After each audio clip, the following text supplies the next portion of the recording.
এজন্য আমার নবীরা যারা গালি দেয় এগুলো পিতৃ পরিচয়হীন জারদ সন্তান। বিশ্বনবীর সম্মান নিয়ে উল্টাপাল্টা করলে এটা সহ্য করা হবে না, ঠিক কিনা? আমাদের তাহিরি সাহেব এখন কোথায়, তার এখন প্রতিবাদ কোথায়? শাইখ আহমদুল্লাহর ব্যাপারে তিনি মামলা করতে যাবেন, বিভিন্নভাবে কত হইচই শুরু করে দিয়েছে। বর্তমানে তার নবীর প্রতি ভালোবাসায় কোথায় গিয়েছে? তিনি কি বেঁচে আছেন নাকি দুনিয়া থেকে বিদায় নিয়েছেন? এটাই হচ্ছে আমার প্রশ্ন। নবীজি সাল্লাল্লাহু আলাইহি ওয়াসাল্লামকে নিয়ে কটূক্তি করা হয়েছে। এই যে মাশরুফ, সে নবীজি সাল্লাল্লাহু আলাইহি ওয়াসাল্লামের ব্যাপারে এমন কটূক্তিমূলক কথা বলেছে, এই সময় তাহিরি সাহেব কোথায় গিয়েছে? নবীর প্রতি তার ভালোবাসা এখন কোথায় গিয়েছে? শাইখ আহমদুল্লাহ সাহেবের বিরুদ্ধে যেভাবে তিনি খেপেছিলেন এবং যেভাবে কথা বলেছিলেন, এখন তিনি কোথায় গিয়েছেন? আমরা আমার নবীর জন্য আমার স্ত্রীকে ত্যাগ করতে পারি, আমি আমার নবীর জন্য আমার সন্তানকে ত্যাগ করতে পারি, আমি আমার নবীর জন্য আমার মেয়েকে ত্যাগ করতে পারি, আমি আমার নবীর জন্য আমার ঘর ত্যাগ করতে পারি, জমি ত্যাগ করতে পারি। রাসূলকে নিয়ে কটূক্তি করেছে বা রাসূলকে গালি দিয়েছে একজন পুলিশের অফিসার, নাম হলো মাশরুফ হোসেন। প্রিয় দর্শক শ্রোতা, এই পুলিশ অফিসারের বিচার কি আদৌ বাংলাদেশে হবে? প্রিয় দর্শক শ্রোতা, ইতিমধ্যেই কিন্তু আলেম সমাজ ক্ষিপ্ত হয়ে উঠেছে। কারণ শুধু আলেম সমাজ নয়, মুসলমান হিসাবে সকলেরই কিন্তু কলিজায় আঘাত লাগার কথা যদি কোনো বেঈমান রাসূলকে নিয়ে কটূক্তি করে বা রাসূলকে গালি দেয়। এবং এই আওয়াজটা শোনার সাথে সাথে কোনো মুসলমানের অন্তরের ভিতরে যে আঘাত না লাগে, বুঝতে হবে তার ঈমানটাই নাই। প্রিয় দর্শক শ্রোতা, খুবই গুরুত্বপূর্ণ কয়েকটি ভিডিও নিয়ে আজকে আপনাদের সম্মুখে হাজির হওয়া। রাসূল সাল্লাল্লাহু আলাইহি সাল্লামকে যারা গালি দিবে, রাসূলকে নিয়ে যারা কটূক্তি করবে, যারা অবমান অপদস্থ করবে, আসলে তাদেরকে কি করা উচিত? ডক্টর মিজানুর রহমান আজহারের কিছু বক্তব্যের অংশ আপনাদের সাথে শেয়ার করব। এবং কি প্রিয় দর্শক শ্রোতা, এই যে একজন পুলিশের অফিসার রাসূল সাল্লাল্লাহু আলাইহি সাল্লামকে নিয়ে কটূক্তি করেছে, এরপরে কেন মুফতি গিয়াসউদ্দিন তাহেরি এখন পর্যন্ত মাঠে নামলো না? কেন তার বিরুদ্ধে মামলা দিতে যাচ্ছে না? অর্থাৎ তিনি তো কিছুদিন পূর্বে রাসূলের শানে শাইখ আহমদুল্লাহর বিরুদ্ধে মামলা দেওয়ার জন্য প্রস্তুতি নিয়েছিল। তাহলে কেন এখন রাসূলের প্রেমে সেই পুলিশের বিরুদ্ধে মামলা দিচ্ছে না? এমনটাই দাবি করে বসেছেন একজন মুফতি সাহেব, নাম হলো কাউসার আহমেদ। এবং কি প্রিয় দর্শক শ্রোতা, শাইখে চরমনায় মুফতি ফয়জুল করিম সাহেবের একটি বক্তব্য আপনাদের সাথে শেয়ার করব। তো চলুন আর কথা না বাড়াই, আগে বক্তব্যগুলো কিছু অংশ আপনাদের সাথে শেয়ার করে নিয়ে আসি, তারপরে দুটি কথা বলে আজকের ভিডিওটি শেষ করব। চলুন সর্বপ্রথম ডক্টর মিজানুর রহমান আজহারি কি বলতেছে, যে যারা রাসূলকে নিয়ে কটূক্তি করবে তাদের কি হওয়া দরকার। চলুন শুনে আসি। আমার নবীরা যারা কবি বলে গালি দেয়, ওই গালি ওদের মুখের উপরে ঠেকি না। আমার নবীরা যারা পাগল বলে গালি দেয়, ওদের গালি ওদের মুখের উপরে ঠেকি না। আমার নবীরা যারা লেস কাটা নির্বংশ বলে, ওদের 14 গোষ্ঠী নির্বংশদের বলে ঠেকি না। আমার নবীর সম্মানের বিরুদ্ধে যদি কথা বলে, তাদের বিরুদ্ধে আমাদের হুঙ্কার আর লড়াই আছে না নাই? বিশ্ব নবীরা গালি দিলে কলিজায় আগুন লাগে? কার কার লাগে? হাত তুলে আল্লাহর দেখা।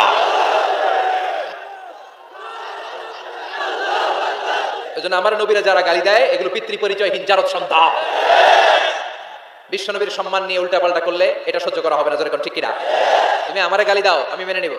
আমার বাপের গালি দাও, মেনে নিব। আমার দলের গালি দিবি, মেনে নিব। কিন্তু আমার নবীর গালি দিলে খবর আছে না নাই?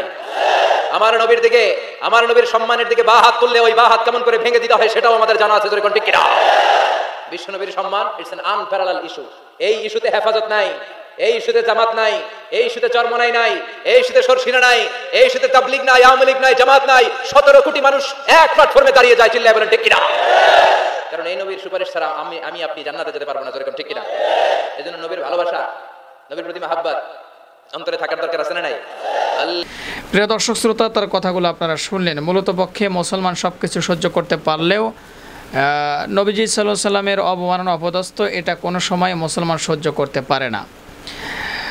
একটা জিনিস লক্ষ্য করবেন, যে কোনো এক সময় যদি আপনার কানের মধ্যে আওয়াজ আসে, আপনি নামাজ পড়েন আর না পড়েন, রোজা রাখেন আর না রাখেন, আপনি আল্লাহর ইবাদত করেন আর না করেন, কিন্তু আপনি মুসলমান, হঠাৎ করে আপনার কানের মধ্যে আওয়াজ আসলো যে কোনো এক নাস্তিক, কোনো এক বেঈমানের বাচ্চা আমাদের রাসূলকে নিয়ে কটূক্তি করেছে বা আমাদের রাসূলকে গালি দিয়েছে।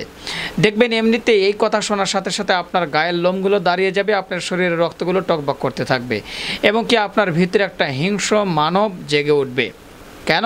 যে রাসূলের বিরুদ্ধে যারা কথা বলবে তাদের বিরুদ্ধে আপনার ভিতরে রক্ত গরম হয়ে উঠবে। কারণ আপনি নামাজ পড়েন না, রোজা রাখেন না, আল্লাহর ইবাদত করেন না, কিন্তু তারপরেও রাসূলের প্রতি প্রেমের কারণে কেন আপনার শরীরে রক্ত জেগে উঠলো? কারণ আপনার ভিতরে বিন্দু পরিমাণ ঈমান আছে, রাসূলের ভালোবাসা মহব্বত আছে। প্রিয় দর্শক শ্রোতা, ঠিক এরকমই কিন্তু বর্তমান অবস্থা হয়েছে। একজন পুলিশের অফিসার হয়ে সে কীভাবে আমাদের রাসূলকে নিয়ে অবমাননা অপদস্থ করতে পারে? অবশ্যই এটার আমরা বিচার চাই। চলুন প্রিয় দর্শক শ্রোতা, এবার আমরা দ্বিতীয় নম্বরে যে ভিডিও ফুটেজটি আপনাদের সাথে শেয়ার করবো, আসলে তাহিরি কেন বের হচ্ছে না, মাঠে নামছে না কেন? চলুন একটা বক্তব্য শুনে আসি। আমাদের তাহিরি সাহেব এখন কোথায়, তার এখন প্রতিবাদ কোথায়? শাইখ আহমদুল্লাহর ব্যাপারে তিনি মামলা করতে যাবেন, বিভিন্নভাবে কত হইচই শুরু করে দিয়েছে। বর্তমানে তার নবীর প্রতি ভালোবাসায় কোথায় গিয়েছে? তিনি কি বেঁচে আছেন নাকি দুনিয়া থেকে বিদায় নিয়েছেন? এটাই হচ্ছে আমার প্রশ্ন। নবীজি সাল্লাল্লাহু আলাইহি ওয়াসাল্লামকে নিয়ে কটূক্তি করা হয়েছে।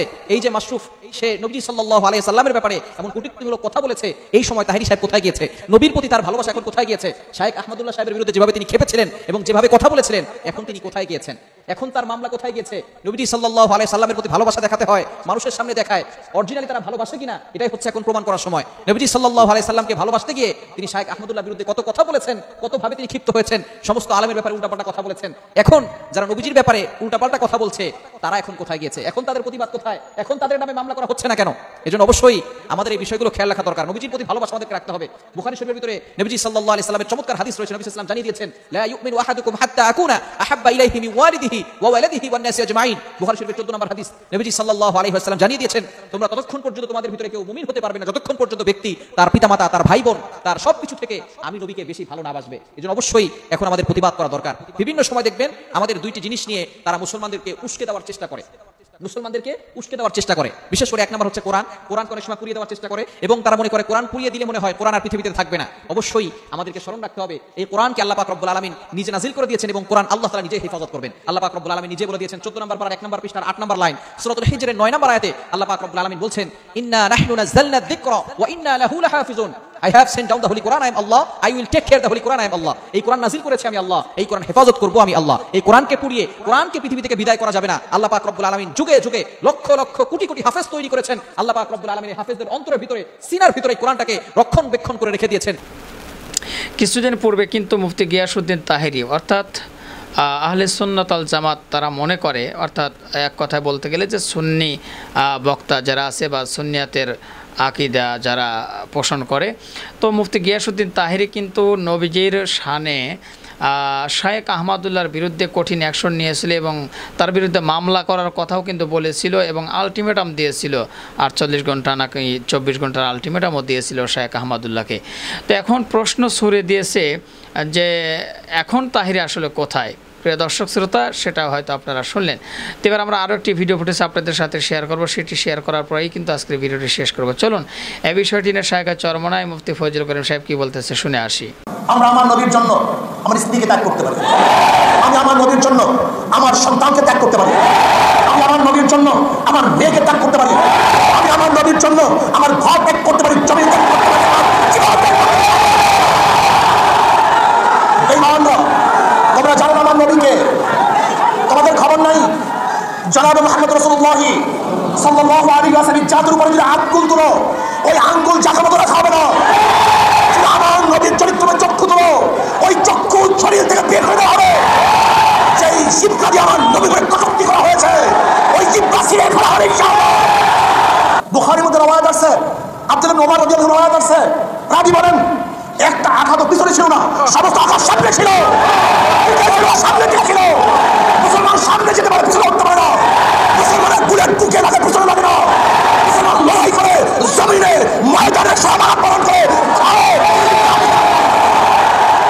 মুসলমান লড়াই করে শাহাদাত বরণ করে, জমিনের মধ্যে শাহাদাত বরণ করে, কিন্তু কাপুরুষের মতো তারা ঘরে মৃত্যুবরণ করে না। আমি বাংলাদেশ সরকারকে বলবো, ক্ষমতার নেশায় আজকে ভারতের বিরুদ্ধে নিন্দা প্রস্তাব আনবেন না। ক্ষমতার নেশায়, ক্ষমতার আশায় নবী প্রেমিক বাংলাদেশের জনগণ আপনাকে ক্ষমতায় রাখবেন না। সবাই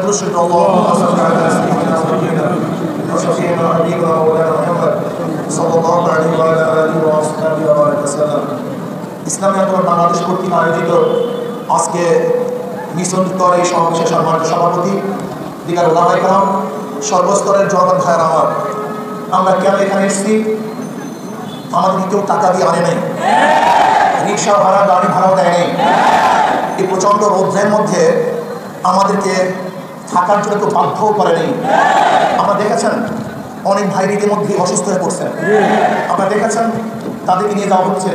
এই প্রচণ্ড রৌদ্রের মধ্যে আমরা কেন দাঁড়িয়ে আছি? কার মহব্বতে দাঁড়িয়ে আছি? কার ভালোবাসা প্রকাশ করার জন্য এখানে আসছি? আপনারা জানেন জনাব মুহাম্মদ রাসূলুল্লাহ সাল্লাল্লাহু আলাইহি ওয়াসাল্লাম যার নাম উচ্চারণ করলে আমাদের পরিবারের মধ্যে শান্তি ও পাপ করি। জনাব মুহাম্মদ রাসূলুল্লাহ সাল্লাল্লাহু আলাইহি ওয়াসাল্লামের উপরে দুরূদ পড়লে যে ব্যক্তি একবার আমার নবীর উপরে দুরূদ পড়বে, আমার মাওলা পাক রব্বুল আলামিন তার উপরে সাথে সাথে 10টা রহমত নাযিল করেন। জনাব মুহাম্মদ রাসূলুল্লাহ সাল্লাল্লাহু আলাইহি ওয়াসাল্লাম শুধু মুসলমানদের জন্য রহমত নয়, আমার নবী গোটা মানুষের জন্য রহমত। আমার নবী শুধু মানুষের জন্য রহমত নয়, আমার নবী গোটা মাখলুকাতের জন্য রহমত। আমার নবী শুধু আরবের জন্য রহমত নয়, আমার নবী গোটা দুনিয়ার জন্য রহমত। জনাব মুহাম্মদ রাসূলুল্লাহ সাল্লাল্লাহু আলাইহি ওয়াসাল্লামের চরিত্র নিয়ে আপত্তি করার সাহস তুমি কীভাবে পেলে? তুমি জানো জনাব মুহাম্মদ রাসূলুল্লাহ সাল্লাল্লাহু আলাইহি ওয়াসাল্লামের চরিত্রের উপরে তার জমানায় বড় বড় শত্রুরা আপত্তি তুলতে পারে নাই। আবু জাহেল আমার নবীর চরিত্রে আপত্তি তুলতে পারে নাই, উতবা সাহেবাও পারে নাই, আবু লাহাবও পারে নাই, আরবরা পর্যন্ত আমার নবী কাল আমিন আসুদুক সবচেয়ে ভালো, অনেক ভালো, অনেক সত্যবাদী, অনেক আখলাকি। তুমি কি জানো না জনাব মুহাম্মদ রাসূলুল্লাহ সাল্লাল্লাহু আলাইহি ওয়াসাল্লামের পথের মধ্যে কাঁটা বিছিয়ে দিত আর আমার নবী তার হেদায়েতের জন্য দোয়া করতেন। তাইফের ময়দানে জনাব মুহাম্মদ রাসূলুল্লাহ সাল্লাল্লাহু আলাইহি ওয়াসাল্লামকে রক্তাক্ত করা হয়েছে, কিন্তু আমার নবী তাদের জন্য বরদোয়া করেন নাই, বরং তাদের হেদায়েতের জন্য দোয়া করেছে।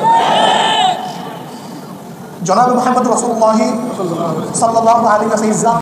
তো প্রিয় দর্শক শ্রোতা, সবগুলো ভিডিও দেখলেন এবং সকলের কথাগুলো শুনলেন, অবশ্যই আপনাদের মূল্যবান মতামত জানাবেন।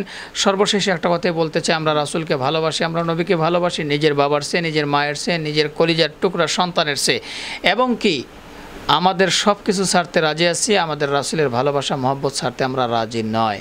আমরা মুসলমান হিসাবে সামান্য ইমানের দাবিদার হিসেবে আমরা এতটুকু বলতেই পারি।